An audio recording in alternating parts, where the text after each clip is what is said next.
जो पढ़ेगा सुनेगा इसे वह होगा भव से पार। श्री हरि कृपा से सुना रहे नवम अध्याय का सार। जय श्री कृष्णा, राधे राधे। आइए सुनते हैं कार्तिक मास महात्म्य का नवा अध्याय।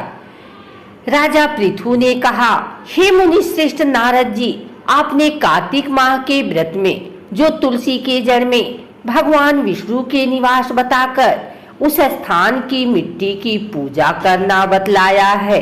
अतः मैं श्री तुलसी जी के महात्म्य को सुनना चाहता हूँ। तुलसी जी कहाँ और किस प्रकार उत्पन्न हुई, यह बताने की कृपा करें। नारद जी बोले, राजन, अब आप तुलसी जी की महत्ता तथा उनके जन्म का प्राचीन इतिहास ध्यान पूर्वक सुनिए। एक बार देवगुरु बृहस्पति और देवराज इंद्र भगवान शंकर का दर्शन करने कैलाश पर्वत की ओर चले। तब भगवान शंकर ने अपने भक्तों की परीक्षा लेने के लिए जटाधारी दिगंबर का रूप धारण कर उन दोनों के मार्ग में अवरोध उत्पन्न किया।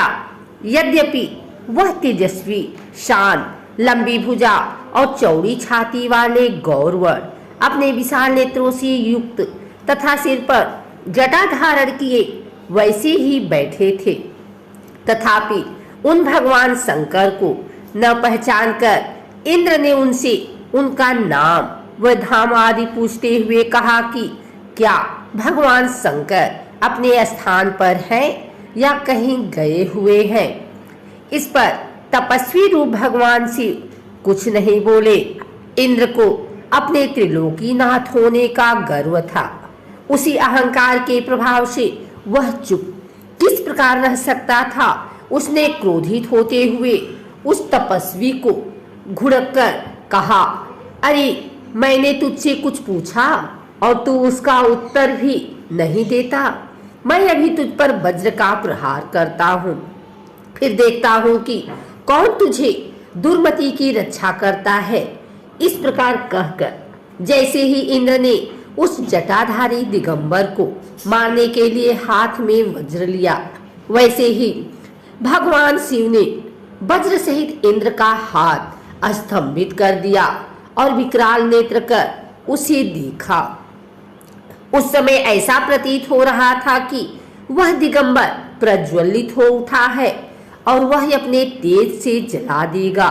भुजाएं स्तंभित होने के कारण इंद्र दुखित होने के साथ साथ अत्यंत कुपित भी हो गया, परंतु उस जटाधारी दिगंबर को प्रज्वलित देखकर बृहस्पति जी ने उन्हें भगवान शंकर जानकर प्रणाम किया और दंडवत होकर उनकी स्तुति करने लगे। बृहस्पति भगवान शंकर से कहने लगे, हे दीनानाथ, हे महादेव, आप अपने क्रोध को शांत कर लीजिए और इंद्र के इस अपराध को क्षमा कीजिए।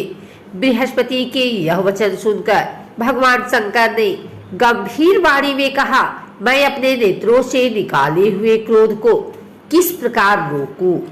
तब बृहस्पति ने कहा, भगवान, आप अपनी भक्त वत्सल नाम सार्थक करते हुए अपने भक्तों पर दया कीजिए। आप अपने इस तेज को अन्यत्र स्थापित कीजिए और इंद्र का उद्धार कीजिए। तब भगवान शंकर गुरु बृहस्पति से बोले, मैं तुम्हारी स्तुति से अत्यंत प्रसन्न हूँ। तुमने इंद्र को जीवन दान दिलवाया है। मुझे विश्वास है कि मेरे नेत्रों की अग्नि अब इंद्र को पीड़ित नहीं करेगी।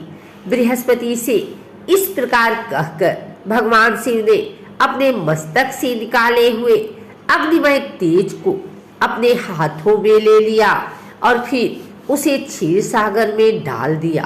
तत्पश्चात भगवान शंकर अंतर ध्यान हो गए। इस प्रकार जिसको जो जानने की कामना थी उसे जानकर इंद्र तथा बृहस्पति अपने अपने स्थान को चले गए। अगर आपको हमारी वीडियो अच्छी लगी हो तो इसे लाइक करें, कमेंट करें, शेयर करें। हमारे चैनल को सब्सक्राइब करके बेल नोटिफिकेशन ऑल पर सेट कर लें ताकि आगे आने वाली वीडियो सबसे पहले आप तक पहुंच सके। धन्यवाद।